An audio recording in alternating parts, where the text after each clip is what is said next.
వాళ్ళ రాజ్యంలో ఉండి వాళ్ళ వెనకంగా తిరిగి వాళ్ళ పార్టీలో నువ్వు ఎమ్మెల్యే అయితేంది, ఎంపీ అయితేంది, ఉప ముఖ్యమంత్రి అయితేంది, బానిసవు. నా మాటలు చెప్పాలంటే చెంచావు. ఏం చేస్తారో చెయ్యరు. ఇంత పెద్ద మాటలు అంటున్నా. ఇవన్నీ వదిలేసి మన రాజ్యం కోసం నడువురు నాయన, నడవండి. మీ కాళ్ళకు దండం పెడతా అని చెప్తున్నా. ఎంతగానో రాష్ట్రం మొత్తం బీసీ రాజ్యం, బీసీ బీసీ అంటుంది కదా. మనల్ని విడదీసి ఓ సంఘం ఓ సంఘం ఓ సంఘం అని విడదీసి ఒక్కొక్క నాయకుడు మనల్ని వాడుకుంటుంటే మనోళ్ళు ఎక్కడ పడితే అక్కడ ఎండ్రికిచ్చలు తిరిగినట్టు తిరుగుతున్నారు. కానీ ఒక ఎమ్మెల్యేను ఒక ఎంపీను రాజీనామా చేసి వచ్చి నా రాజ్యం కోసం నేను నిలబడ్డంటే ఒక్కరొచ్చి చూస్తే సబ్బండ కులాలు నీ వెనకొచ్చి నిలబడతాయి. రాజ్యము ఎట్లా రావాలో అట్లా వస్తుంది.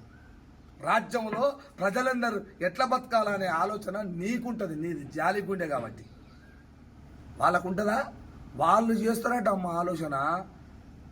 10 సంవత్సరాలు ఈ రాజ్యం ఎట్టుండాలా అని ఆలోచన కోసం వచ్చారట. ఏమేమి మాట్లాడుకున్నారు మరి? రామచంద్రరావు, బండి సంజయ్, కిషన్ రెడ్డి, రేవంత్ రెడ్డి, తర్వాత శ్రీధర్ బాబు, పొంగులేటి, ఆ తర్వాత ఆయన పేరు ఆయన కవిత, వీళ్ళందరూ కలిసి ఏం మాట్లాడుకున్నారు ఆయన? ఎంత పెద్ద ఆలోచన చేశారు 10 సంవత్సరాలల్లా రాజ్యం రావాలని. మీరే చేస్తారు నాయన, మా కోసం ఎవరు చేయరు. మా వాళ్ళు ఏమో తిరుగుతారు మీ వెనకంగా. ఇది ప్రజలారా.